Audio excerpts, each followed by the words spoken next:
right.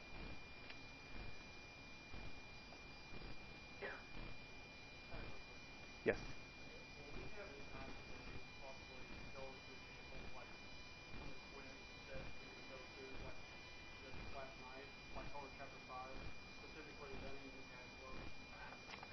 Um, no, we can't because I didn't bring my little calculator, but we can do that Thursday if you want to. Okay. Yeah, I'll set aside some time for that. Um, and one thing I did want to remind you of is that on the quiz, I heard from a couple of students, and they were somewhat panicky because maybe they didn't do quite as well on the quiz as they wanted. And when they looked at their average, you've got your test one average, you've got your quiz one grade. When you looked at the average, if you did poorly on one or even both the quizzes, it pulls your course average way down on Canvas. But keep in mind, I've told you this before, everything is weighted evenly on Canvas. So quizzes, which show 100 points, count as much as a test that counts 100 points. But in reality, your quizzes only count 6% of your grade, whereas a test counts 26% of your grade. So it's not the same. So don't panic when you see your average pulled down on Canvas. It's not that big of a deal. Okay, it doesn't hurt your grade that much. Plus, I dropped the lowest quiz grade. Now, what I want to do today is there's a lot of. Let me see if I can make this a little better. There's a lot of, I guess, myths regarding credit scores, credit reports. I mean, some things are true, some things are false, and I hear from all the time from people saying, well, if I do this, will it hurt my credit score? If I do that, will it hurt my credit score? And so I wanted to talk just briefly today about credit reports and credit scores. This is something you all need to be aware of.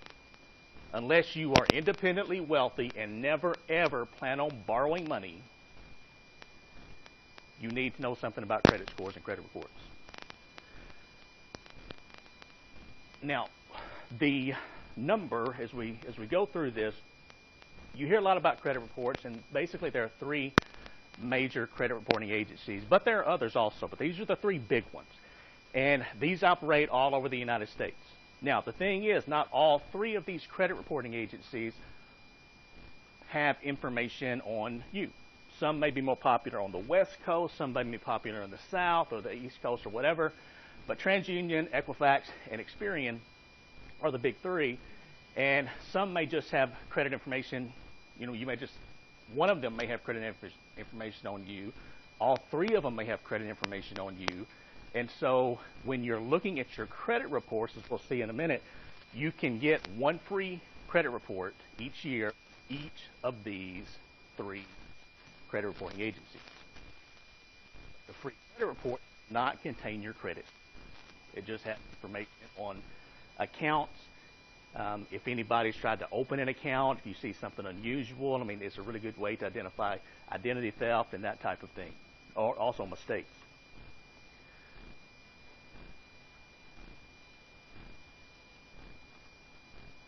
All right.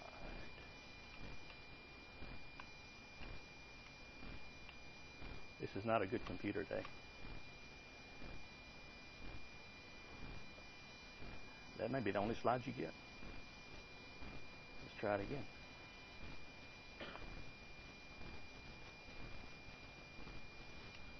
Okay.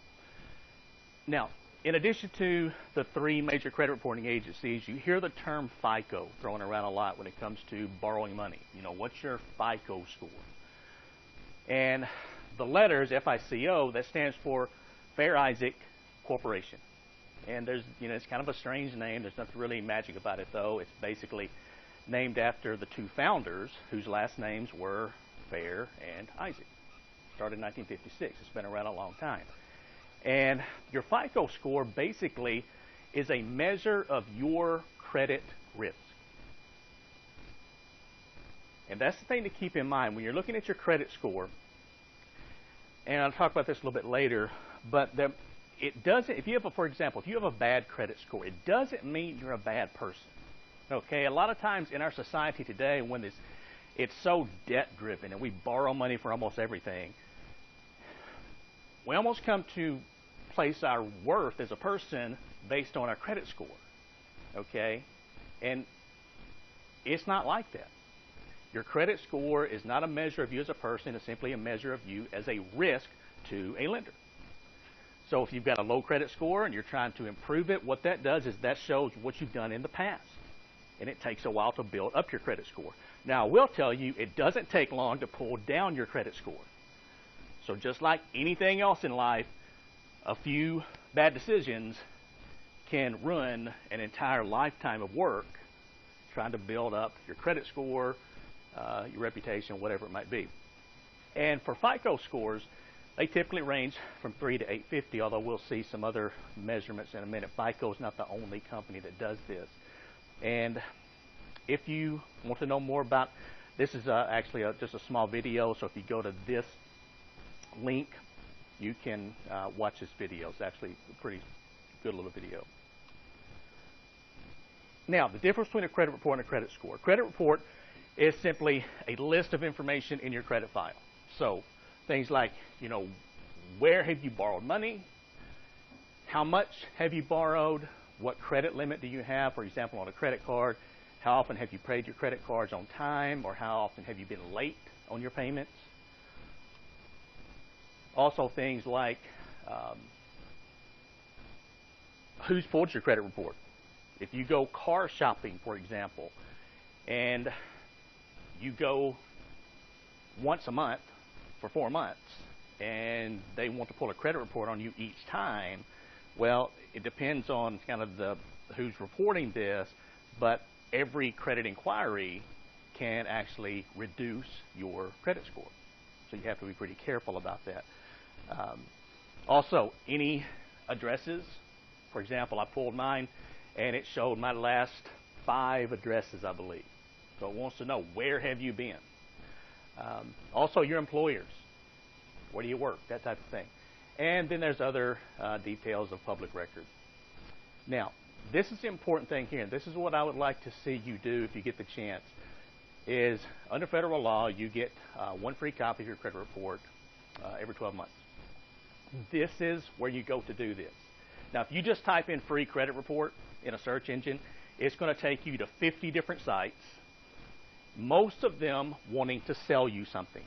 Okay, so they're not really truly free credit reports. With this, you don't have to have a credit card, you don't have to enter a credit card number, you don't have to buy anything. This is the government mandated site for the free credit reports. Now, when you go to this site, you have a couple of choices. One is you can get all 3 credit reports at once, or some people would suggest to kind of spread them out. So maybe pull one from Experian in January, one from Equifax in May, and maybe one from, what's the other one, TransUnion in October, kind of spread them out. Some people suggest pull them all 3 at once to take a look and make sure everything kind of matches up and there's no odd accounts, no odd names, no odd addresses. You can say, hey, I've never lived here. That's not me. I don't have this credit card that is showing. I mean, those are the really important things. And also keep in mind that your credit score is not included on your free credit report. And that's one thing people look for. They say, well, what's my credit score? And I'll show you a site in a minute that you can go to actually pull your credit score. And again, it's free of charge. Now, your credit score is a little more complicated. It is a proprietary mathematical formula. Every company has a different algorithm in terms of creating your credit score. And it basically shows, how likely are you to pay your bills in the future based on what you've done in the past. So it's not a perfect system. And as you take a look at this, and that's one of the big mysteries, because these companies that created credit scores, nobody knows how they're calculated. That's why the same companies stay in business, because lenders, they stick with these companies, and they're actually, if they're pretty accurate. But the problem for consumers, you and me, is, what happens if I'm late on a credit card payment? What happens if I'm late on my car payment? What happens if I transfer a balance from one credit card to the other? Does it help my score? Does it hurt my score? And how much does it change the score? And so keep in mind that your credit score can vary among companies. You may have a 700 credit score at one company and a 750 at another company. Okay, it can really change a lot. And again, that's because, companies use their own algorithm. They have different scales of measurement, and creditors and lenders don't always report to every credit reporting company. Some don't report at all. So you may get lucky, maybe you were late on a payment of some type, and that lender doesn't even report to a credit reporting agency. Okay? So as we go through this and take a look at the different ranges, this is kind of, again, where it gets confusing. These are just some of the common credit scores used today. So you've got things like the FICO score. Again, this is probably one of the more popular ones. It can range from 300 to 850 being the maximum, so the higher the better. FICO next generation scoring range, 150 to 950. Vantage, that's actually a pretty popular one too, 501 to 990. Equifax scoring, 280 to 850. Experian Plus, TransRisk. I mean, there's lots of different agencies. And so your number is going to depend, and how good it is going to depend on where you fit within each of these. Now, in terms of the numbers, this is a generalization of what would be considered excellent credit, good credit, etc. Now, this is based on the FICO score of 300 to 850. We said 850 is the highest, 300 is the lowest. Excellent credit typically would be something 750 plus. So if you've got a 750 credit score, you're in pretty good shape. Good credit, 700 to 749. Fair credit, 650 to 699. Poor credit, 600 to 649. And bad credit below 600. So you can go from 300 to 600. That's a pretty big range, and still have bad credit. Now, I will say I've never seen anybody with a 300 credit score. When I was a lender, when I was loaning money, I'd pull credit reports on lots of people. I never saw a 300 credit score. I never saw a 350 credit score. I very rarely saw credit scores in the 400s.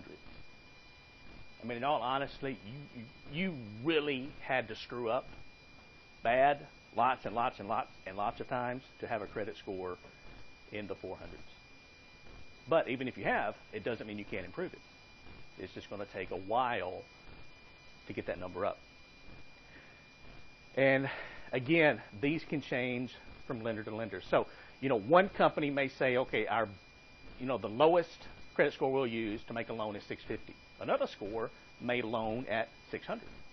Or another bank may loan at, 575, something like that. I mean, it really depends on the lender. It also depends on the interest rate that you're going to pay. Because some lenders don't mind taking more risk, but they're going to make you pay a much higher interest rate because they're taking more credit risk loaning you money.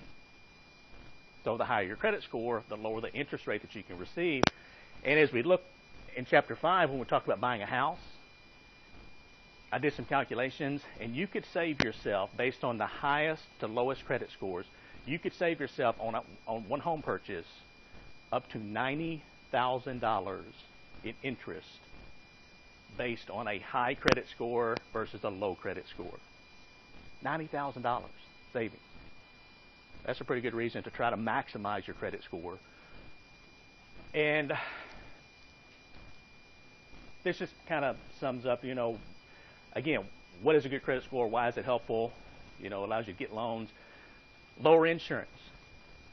I read a study, I was putting this together yesterday, and it said that individuals with, and it just said low credit scores, are 40% more likely to have accident claims to their insurance company. Now, I don't know how that works, but again, statistically, they have to prove that. We talked about this way back in Chapter 2, I think it was. But the higher your credit score, the lower your cost of insurance. Renting an apartment, renting a house, a lot of times they'll check your credit report. Lowering your interest rate on loans, we talked about that. Either doing away with or lowering deposits on your electric bill when you rent an apartment or buy a house, or your gas bill or whatever. Also getting a job.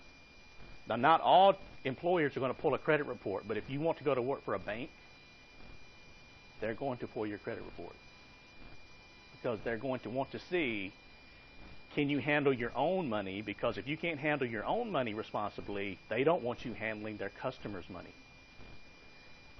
And then there's lots of other benefits to having the best credit score possible.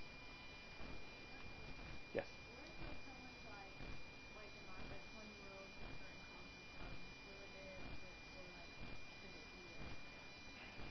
That's a really tough one, but in a minute I'll show you where you can go and you can see what your credit score is.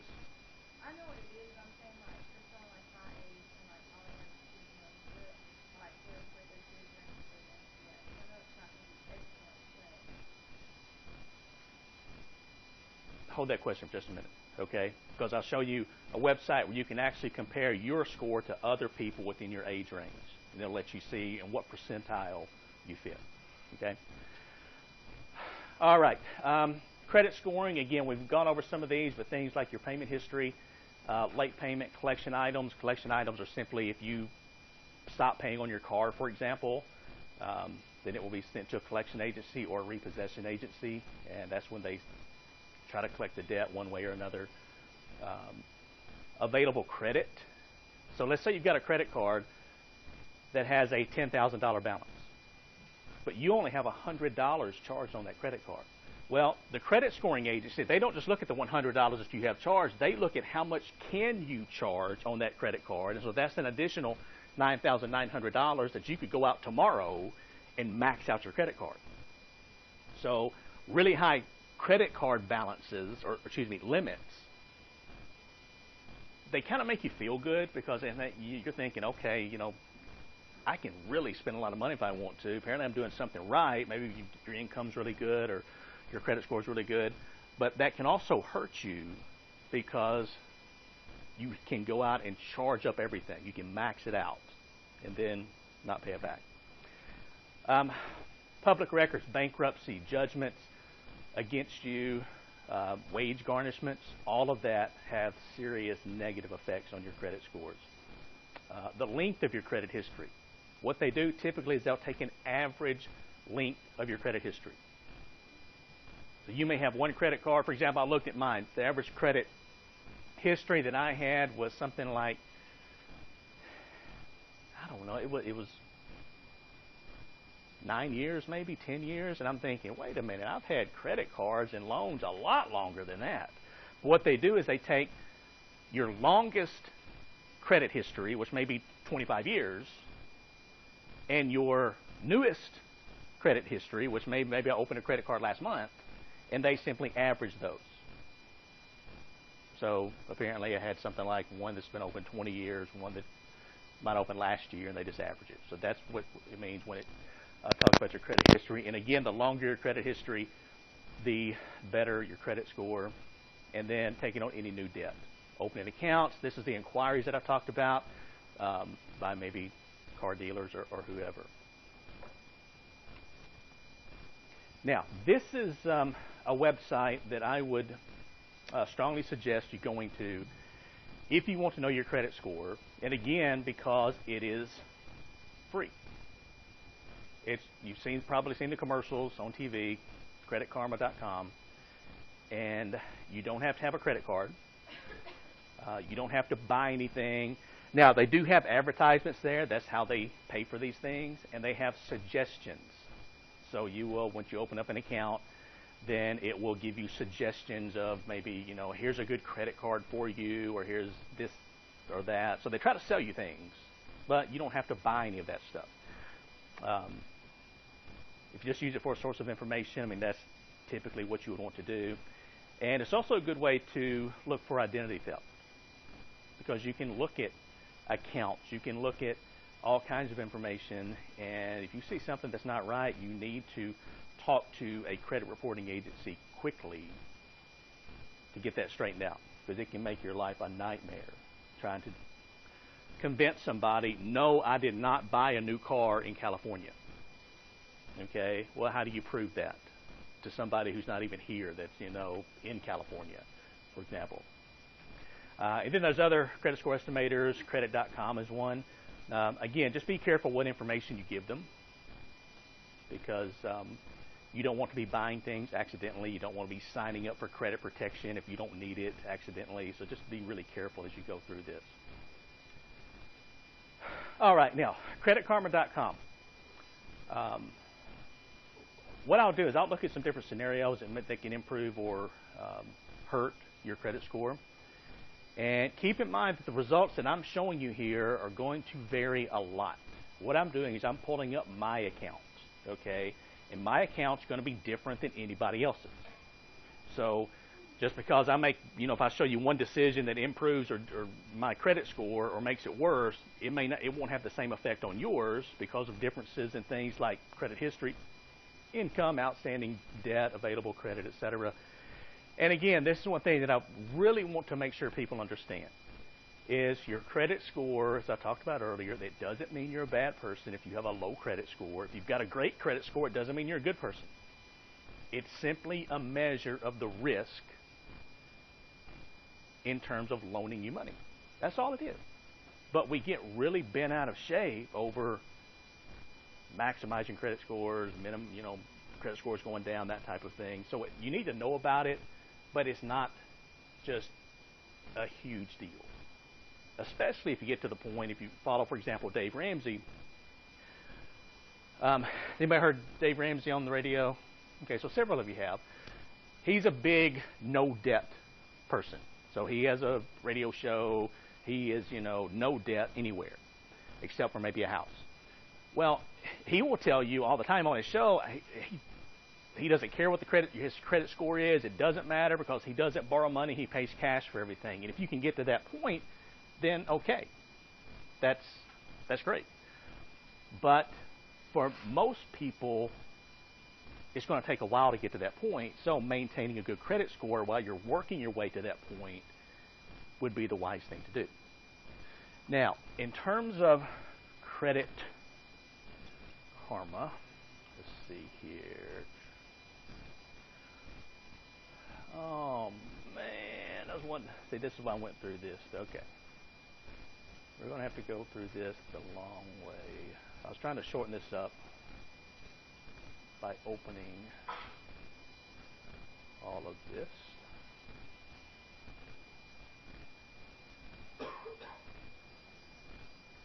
All right.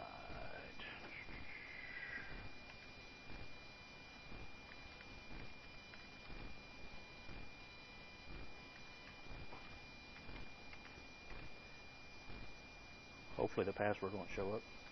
All right.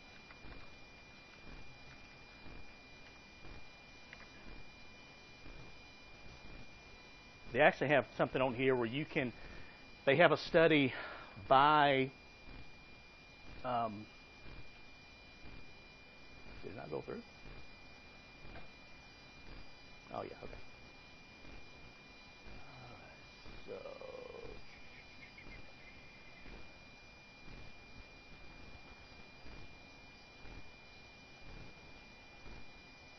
All right, it's telling me welcome back, and it's telling me to log into my account. So.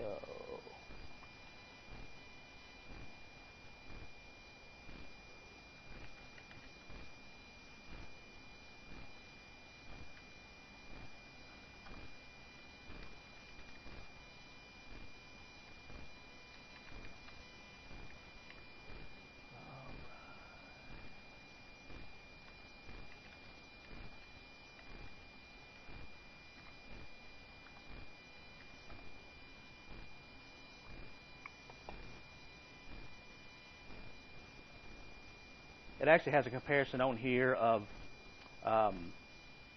your email address, your domain name for your email address, and a comparison of credit scores. So if you've got a Gmail account versus @live.com versus whatever, they've done a comparison of people's credit scores of who's got the highest credit scores versus who's got the lowest. Okay, now this is my credit score. Okay. And that's a pretty good credit score. It goes from 300 to 850. And a lot of times, you don't hear people really talk about this much because it's kind of like there are just certain things that are taboo, and talking about your credit score, your credit history, or whatever is sort of one of those taboo things. Just like you don't talk about how much money you make or whatever. But like I said, I've been in finance a long time, loaning money, finance professor, whatever, and so this is a lot of years of work to have a credit score of 830 from TransUnion and 829 from Equifax. So I said they could be different. I will never have a credit score of 850, and the reason being that I have a couple of credit cards with pretty high credit limits on them. And even though I pay my credit cards off every month, and I don't charge them up and leave money on them, and I never even get close to the limits, there's a possibility, like I mentioned earlier, that I could just go nuts and go out and charge up all of those credit cards to the max and then move to Europe and leave the credit cards hanging with $50,000 or $60,000 worth of credit card debt. So that's calculated in here. That's why I will never have a credit score of 850. But, that's good enough, 830. Now, in terms of looking at this, you can go through lots of different things. There's different articles here. So once you open your account, there's going to be information on credit cards, loans, debt solutions, different reviews. There's lots of people who will put their 2 cents into some of the comments. And some of the questions, you have to sort of take what they say with a grain of salt. Some people know what they're talking about, others don't. You've got different tools. You've got some really good articles here. You've got some trends. This is what I was talking about earlier, some of the trends. Now, the question was, well, she just left, but she'll be back in a minute. The question was, now this is mortgage rates, okay? So these are what mortgage rates have done. These are credit card statistics. And so basically, these are credit card rates. And let's see here.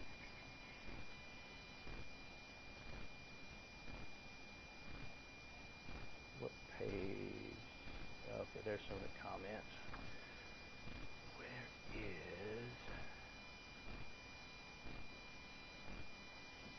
is... Okay, well, they actually changed this from yesterday to today.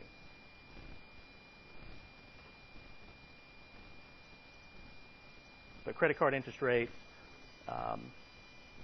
and you'll see over here, these are some things that you should be familiar with. For example, an amortization calculator, what we talked about in Chapter 5, loan calculators, debt repayment calculators. So how long does it take you to repay a debt? You can do that on your financial calculator, but you can also do it here.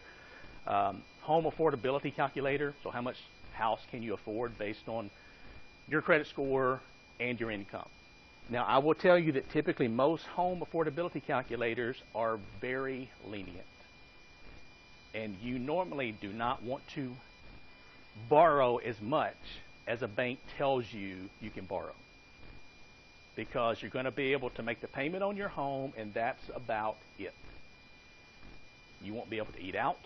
You won't be able to go on vacation. You won't be able to buy furniture probably for your new house, because all of your money is going to go to making your house payment every month. So you have to be careful about that. And then your credit score simulator. Now this is a really handy tool here. So if you go here, it'll show you what your credit score is, and then it'll say, okay, what if I get a new loan? What if I open a new credit card? What if I whatever? And so what I'm going to do is I'm going to simply open these in new tabs, because when you try to go back, then you have to go through several steps. So for example, let's say that you do personal loan, auto loan, or home. Let's say I buy a new car, get a new home, auto loan. And this is where you simply enter the dollar amount. So let's say I buy a $30,000 car. I borrow all $30,000. So if I put this in, now here's my score originally. And if I submit this, it's going to show that my credit score would drop by 10 points, which is not a bad hit, but it will drop to 820. Well, what if I decided, I want a more expensive car? So let's say I want a $50,000 car. And I want to borrow the entire amount. then it's going to drop it just a little more. But again, this is based on income levels, credit history, outstanding debt, lots of things go into this. So your numbers will not match this. Nobody else's numbers will match this exactly. Okay? So you need to run that for yourself. Now, if I go, let's say I want to transfer a balance. This is a really popular thing that credit cards try to get you to do. Move your balance from one credit card to another.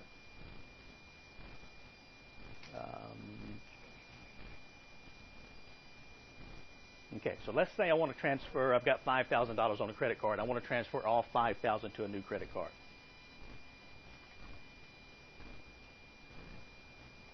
You'll notice that this has a very negative impact on my credit score.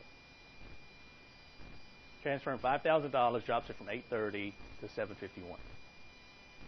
And it would just get worse.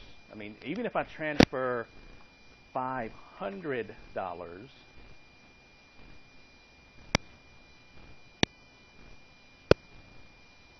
you can see that it drops it quite a bit.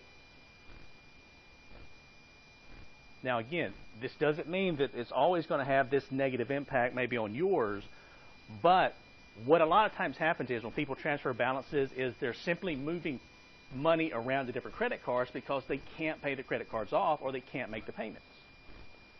And so if you got one credit card, it's maxed out, you can't make the payment, you get an offer for a new credit card in the mail, and it says you can transfer the balances, and so what you're doing is you're simply shifting the money from credit card to credit card to credit card, staying one step ahead of the payments.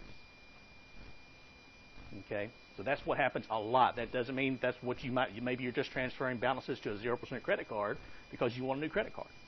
Okay, that's not very negative, but they don't really know why you're doing it. They just know that it's happening. Let's see, what else here? Credit limit increases. Okay, some of you have credit cards, and let me work my way back. You may have initially a low credit limit, which is how it should be. You don't want to start out with a $20,000 or $30,000 credit limit on your credit card. But if let's say that you've got a credit card and you want to increase the limit by $3,000 for whatever it currently is, will that hurt your credit score? Actually, in my case, it doesn't. What if I want to increase the limit by $20,000?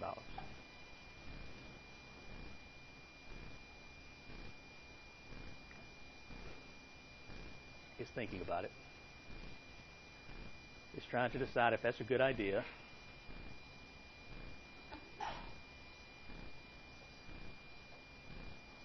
Maybe it's not a good idea. Let's try another number. Try 10,000. Okay, so 10,000 doesn't affect it. We'll try 20 again.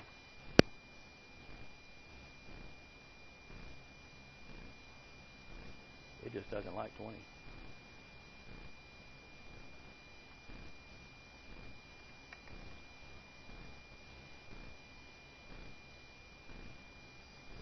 All right, doesn't like any of those.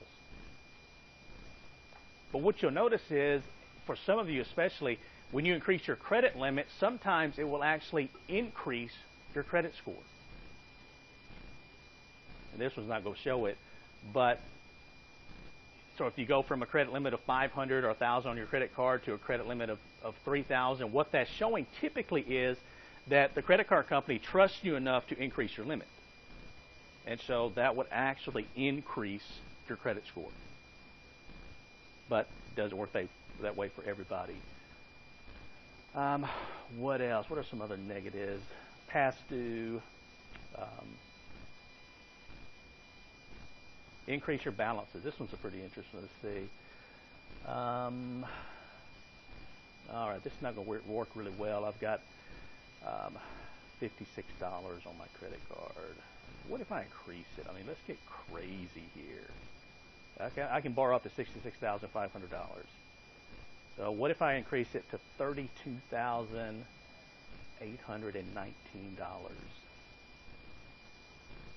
You'll see that my credit score does not like that.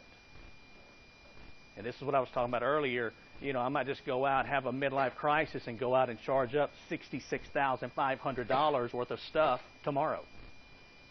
Well, it has a really negative effect on your credit score. You know, if I go up to 97,000, you can see dramatic effect. So even though you've got a large credit limit, doesn't mean you want to max out those credit cards. Okay? And we can, if we go to the tools, I'll show you what missed payments. A lot of people say, what happens if I miss a payment? Does it hurt my credit score?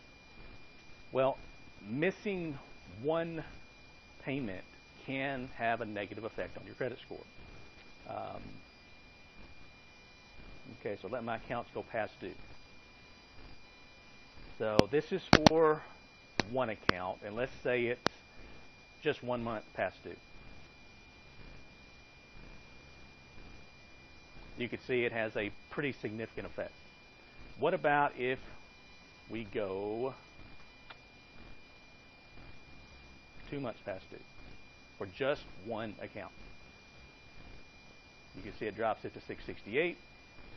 And if you go 3 months, and 3 months is kind of the cutoff point. That's when normally they will put your whatever. If you've got a car loan, if you've got a car securing the loan, they would normally put it up for collection in about 90 days. So in banking and in lending, typically you've got the 10 days is your first kind of your magic point of being late. 10 days normally late payment fees come into effect. At 30 days, that's a really important day. 60 days, that's a really important day. In 90 days. So at each step, 10, 30, 60, and 90, the consequences become worse in terms of being late. And we can see 3 months past due, 668. So not a big difference between 2 and 3 months. And if it goes to all accounts, and all of my accounts are 3 months past due, you can see, I mean, it just destroys your credit record. Now, if this happened, let's say you lost your job. You were late on your car payments, your house payments, your credit card payments. That just can't be helped. So I'd much rather be late on a payment and keep my house. And sometimes that just happens. That's just life. But if this does happen, it's going to be costly to me because things are going to be a little more expensive in terms of borrowing money or maybe not being able to borrow money for a little while after I get out of the job. But you can still work your way out of this and work your credit score back up. It just takes a while. And if we go to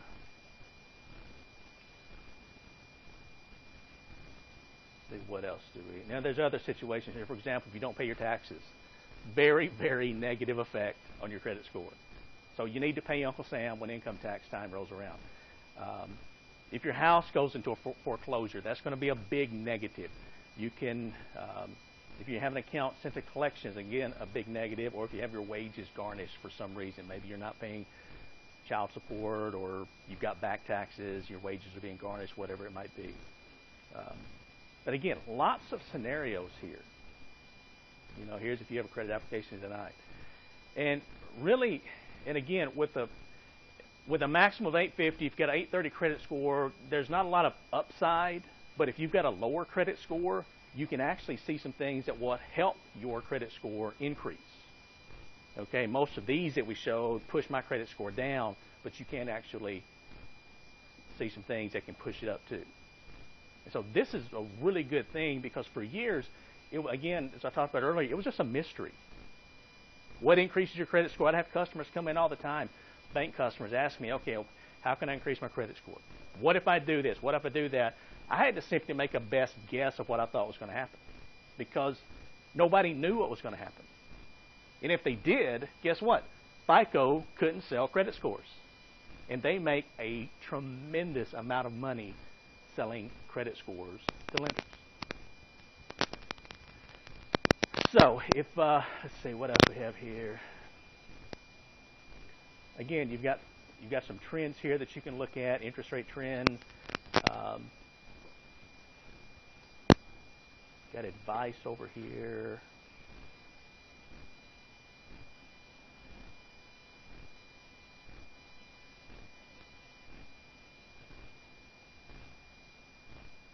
What I was, well, she hadn't come back yet. What I was going to say is that if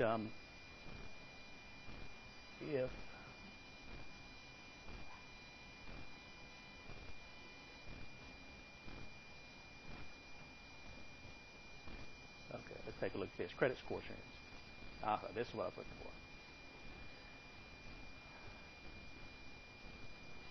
for. Okay, so these are credit scores by state. And you can see basically, I mean, this is, you know, if you look at Kentucky versus Tennessee versus Montana, California, wherever, Florida, they're about the same. If you look at credit scores by age, this is what you'd ask about earlier,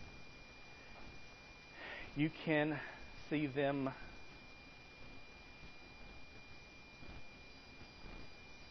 based on a certain age. So you've got your early 20s, you've got your mid 20s to early 30s, mid 30s to mid 40s, et cetera, et cetera. So as you go, you can see that the old people, 55 plus, of course, they have the highest credit score because they've been working on their credit score for a long time. They've borrowed a lot of money. Hopefully, they paid some of it back. But again, you can. So when you run your own, you can compare it with this. You can also, as you go down through here, somewhere on here, you can compare it by income. So if you're a certain age, if you're a certain income, then you can make those comparisons. And then this is, and I don't know why they did this, but this is what I was talking about earlier, your credit scores by your email domain.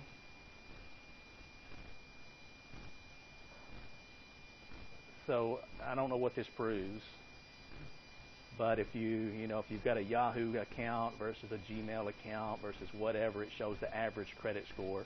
Apparently Comcast users are really good at paying their bills on time. Okay, I've got a feeling that may be just an error in the calculations, but anyway. All right, so questions about any of this?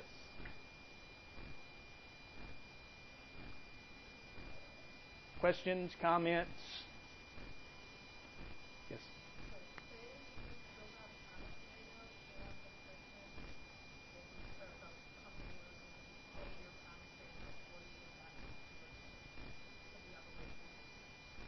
Okay, so you. Okay. So they didn't pay it, and they were supposed to pay it.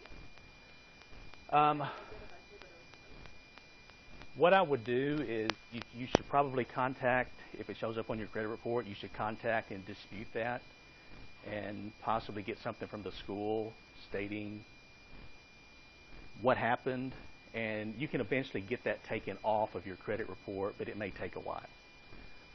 And that's with any dispute. That's why I said if you find something that doesn't look right, you need to dispute it immediately because it's not a fast process. Now, one good thing is for years, things like medical bills showed up on credit reports. And if you've ever dealt with insurance companies and hospitals, typically insurance companies don't pay medical bills very quickly.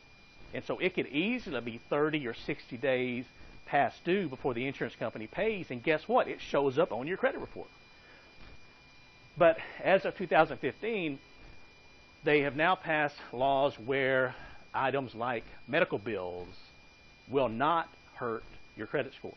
So if you have past due medical bills that either the insurance hasn't paid or you haven't paid, that will not hurt your credit score. And that's a big benefit for a lot of people because I mean, I would always see if somebody had a low credit report or low credit score and bad credit report, I would almost always see past due medical bills there. And again, maybe they don't owe it. They're just waiting for the insurance company to pay it. But you're at the mercy of the insurance company, just like you talked about. If they don't pay it or they forget it or they're slow, it shows up on your credit report. Well, that's changed now. It doesn't help you with the school, but it will help some of you when it comes to doctor bills, medical bills, that type of thing. All right, good question. Other questions? Did that somewhat answer your question? Okay. Other questions, comments? I know credit scores, credit reports, they're not really exciting, but these are things, I mean, you really, really need to know something about. Because if you don't understand it and you're just like, so what if I miss a car payment? So what if I'm late on my rent?